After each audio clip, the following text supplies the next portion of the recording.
Eu acredito que Deus nos deu o dom de sentir saudades, porque a saudade é um jeito que nós temos de preservar a vida dentro de nós. Só tem saudade quem já amou. Só tem saudade aquela pessoa que de fato passou pela vida e não apenas deixou que a vida passasse por ela. Pode parecer um jogo de palavras, mas não é. Existem muitos momentos da nossa história em que a vida está passando por nós, mas nós não estamos passando pela vida. Porque você pode muito bem passar por uma estrada e a estrada não passar por você.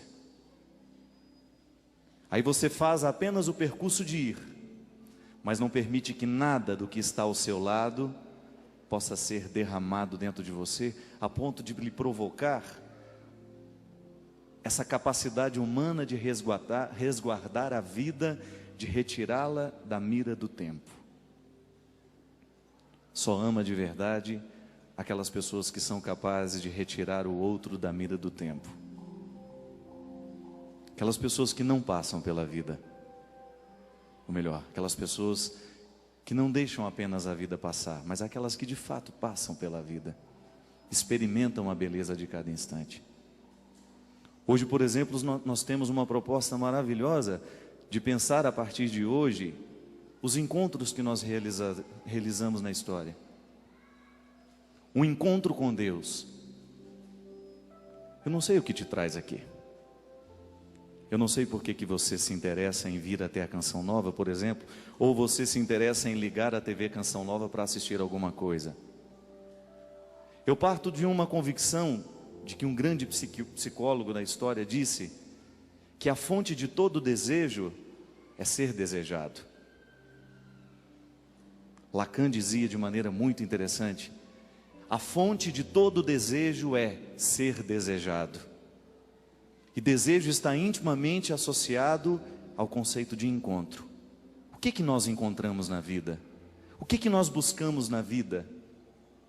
O que significa o encontro? E a canção dizia: ilumina a mina escura e funda. Ilumina a mina escura e funda.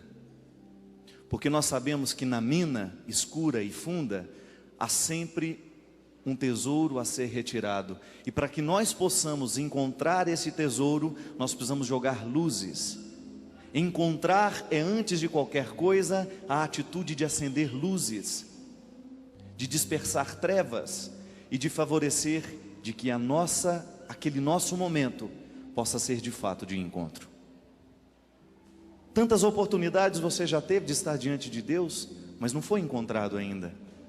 Ou quantas oportunidades você teve de estar diante de alguém e não encontrou?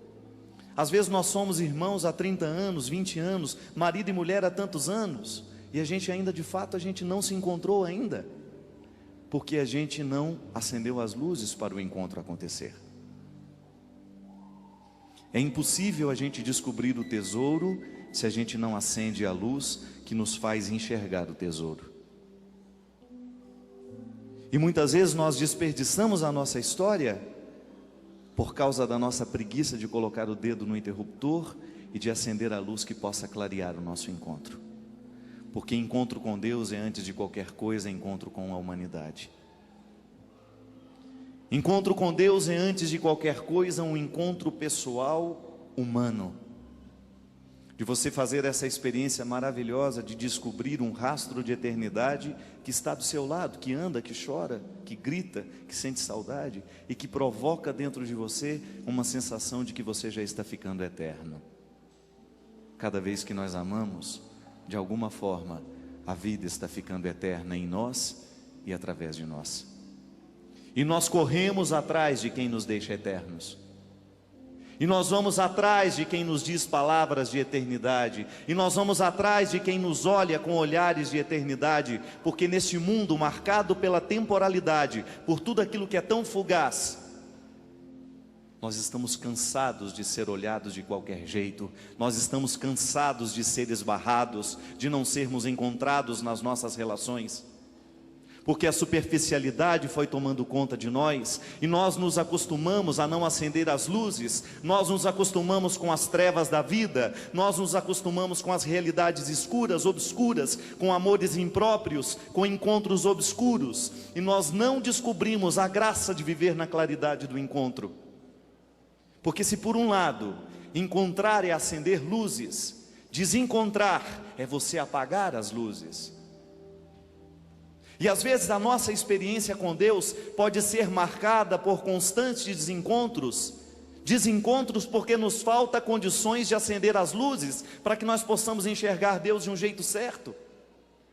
Nós corremos o risco, por causa da nossa incapacidade de acender luzes para o encontro, nós corremos o risco de conviver com fantasmas de Deus, que alguém construiu, colocou no altar, nós nos prostramos, nós reverenciamos, mas em nada aquilo é Deus, em nada aquilo é uma manifestação divina, é apenas um fantoche que parece ser divino. Da mesma forma como nós nos equivocamos com pessoas que nós achamos que de fato nós encontramos, pessoas que nós achamos que de fato já são concretas na nossa história e não passam de fantasmas que vão da mesma forma como vieram. E a profundidade da religião, ela acontece no momento em que nós de fato abandonamos todos os fantasmas de Deus, todas as caricaturas do sagrado que foram colocadas diante de nós, com a promessa de que ali nós encontraríamos um repouso. No dia em que nós abandonamos todas as caricaturas do sagrado que foram apresentadas até nós, até mesmo maquiados de uma hipocrisia terrível, que não fizeram em nada o nosso encontro acontecer, a gente apenas esbarrou, e aquele que esbarra, fica feliz por um pouco tempo, mas não provoca dentro do coração nenhuma mudança, nada que possa levar além. A Sagrada Escritura está cheia de pessoas que encontraram Jesus, que se encontraram com Deus porque foram olhados pelos olhos de Jesus e nele descobriram um jeito diferente de ser gente. Você nem precisa abrir a sua palavra, porque você já sabe, já conhece essa história. Eu apenas peço o direito de lê-la para você. Jesus entrou em Jericó, e ia atravessando a cidade. E havia ali um homem muito rico chamado Zaqueu, chefe dos recebedores de impostos. Ele procurava ver quem era Jesus, mas não o conseguia por causa da multidão e porque ele era também de baixa estatura. Ele correu adiante, subiu a um sicômoro para ver quando ele passasse por ali. Chegando Jesus àquele lugar e levantando os olhos, viu e disse-lhe: Zaqueu, desce depressa, porque é preciso que hoje eu fique em tua casa. Ele desceu a toda pressa e recebeu-o alegremente. Vendo isso, todos murmuravam e diziam: ele vai hospedar-se em casa de um pecador. Zaqueu, entretanto, de pé diante do Senhor, disse-lhe: Senhor, vou dar a metade dos meus bens aos pobres, e se tiver defraudado alguém, restituirei o quádruplo. Disse-lhe Jesus: hoje entrou a salvação nesta casa, porquanto também este é filho de Abraão, pois o Filho do Homem veio procurar e salvar o que estava perdido. Esse é um Jesus, um homem raro, um contravessor no seu tempo, porque naquele tempo, o fantasma de Deus que era apresentado, a imagem de Deus que era socializado nessa sociedade aqui, que era trazido, era a imagem de um Deus que repudiava qualquer forma de fragilidade. Mulher em dia de menstruação tinha que passar longe do templo, porque menstruação significa fragilidade, é sangue, sangue é vergonha. Está doente, você está legitimando na sua carne que Deus não gosta de você, que você está sendo castigado por alguma razão. Foi pega em adultério, não tem perdão, tem que ser apedrejado em público. Este é o Deus do contexto de Jesus. É contra este fantasma, que causa muito mais desencontro e problemas do que encontro e soluções. Um Deus que, ao invés de favorecer o encontro humano, desagrega. Como é que nós podemos reverenciar um Deus que nos dispensa o tempo todo, que só serve para Ele os que estão puros? E já dizia o salmista, se for para contar as nossas fragilidades e for nos analisar quem é que presta a partir da pureza, nenhum de nós sobra nessa história. Veja bem contra quem que Jesus se coloca. Contra um sistema que ensina uma caricatura do sagrado, bem intencionados. E ao invés de provocar no ser humano a arte de encontrar, ele provoca ainda mais a arte de quebrar-se, de sentir-se o pior, de sentir-se o último. Uma religião que prega o tempo todo a desagregação, que joga para a margem.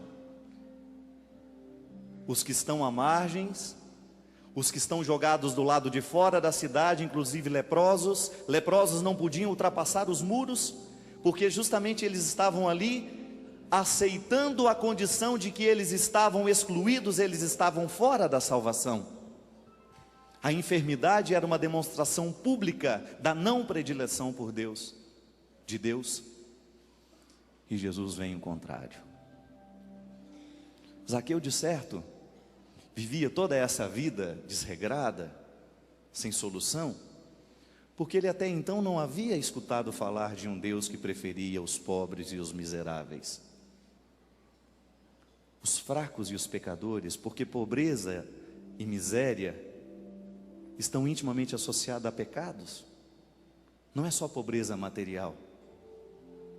Zaqueu nunca tinha escutado alguém falar que Deus é capaz de preferir os que estão sofridos, os que estão à margem.